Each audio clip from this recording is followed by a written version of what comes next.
The rolling hills of the Berkshires have long been both a magnet and a haven for creative people. Some, like Norman Rockwell and Edith Wharton, are world famous, but others have been drawn here who are less well known, but no less significant. Johnson was really an extraordinary American. He's under-recognized in terms of what he did for the country and for the world. When they bought their Great Barrington getaway home, Jill and Rufus Jones weren't as familiar as they are today about the man who owned it a century ago. The real question is, why aren't more of us more familiar with him? Johnson really is one of those historical figures that people feel like after they know more about him, I should have known more about him, right? He was a humble man and not a self-promoter. He let his work do the job for him.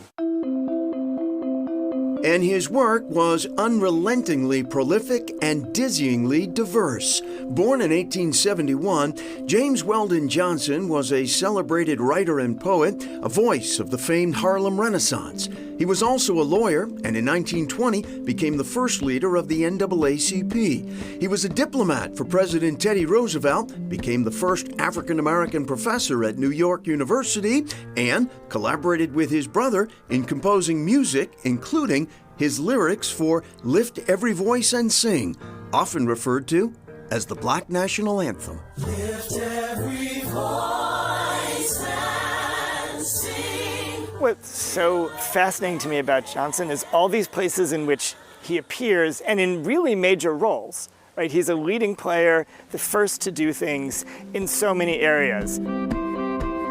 In 1926, on his doctor's advice to relax more, Johnson and his wife, civil rights activist Grace Nell Johnson, spotted a lovely little home in the hills of Great Barrington.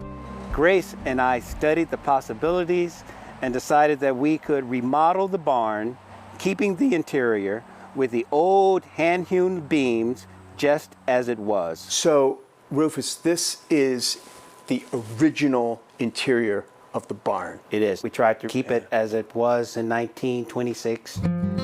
But both history and kismet have combined in this story.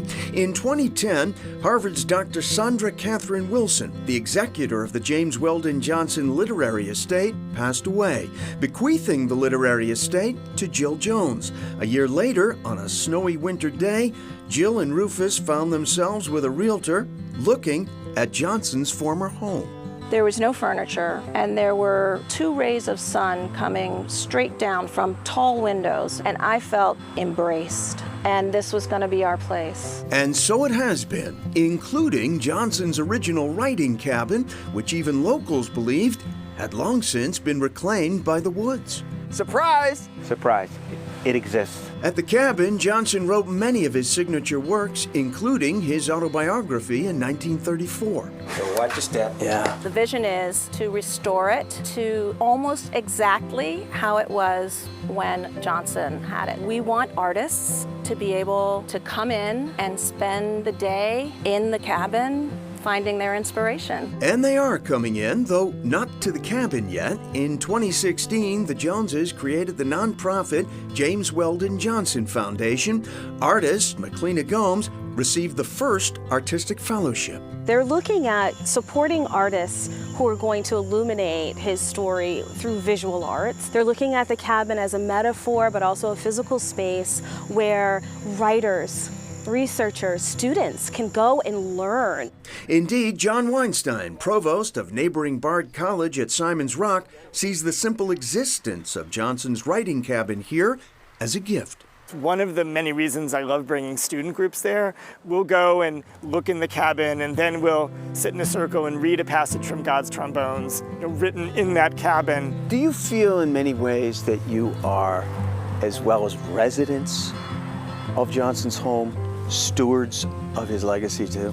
It is an incredible responsibility, and yes, we are the stewards of this place. Meanwhile, Jill and Rufus Jones work away, day jobs, family and all, preserving the legacy of a remarkable man we all should know more of. And thanks to a labor of love in the Berkshires, many more will.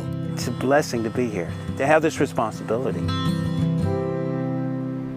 It's an incredible story, Really and the is. surviving writing cabin is currently being prepared for preservation.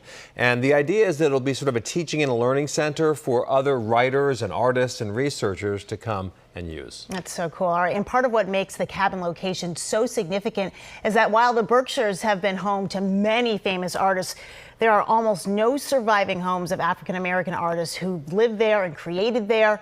So it's really nice to see this and to see this piece of history and to see this story for sure. Up next, a picture's worth 1,000 internet searches.